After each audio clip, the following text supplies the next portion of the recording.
But 5 years ago, many of you in this room, you asked us to build something more than a conference.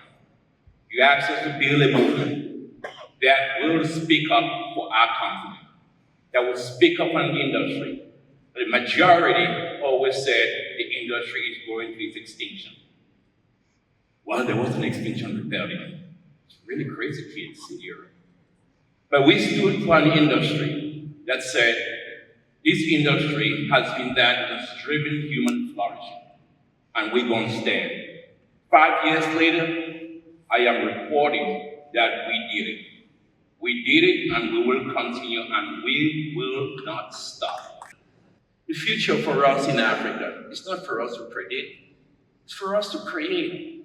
And we have a moment where we create that future. And when we create that future, we start an African Renaissance, where young kids can believe in our country, where you can do business, and government can get more revenue. We create jobs, because at the end of the day, that's what our industry is about. It's about jobs.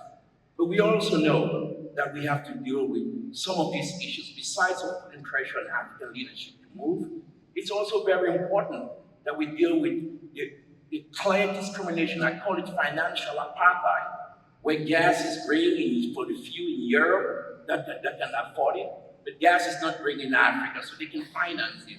We need to stop these exclusionary rules, and we need to also deal with development banks like multilateral institutions, which their first cut is oil and natural gas financing.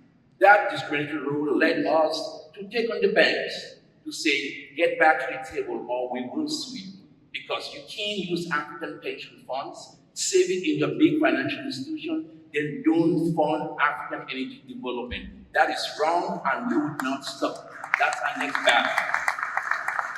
Namibia is doing amazing discoveries in Namibia. They just have only 20% of that orange basin. 80% of that orange river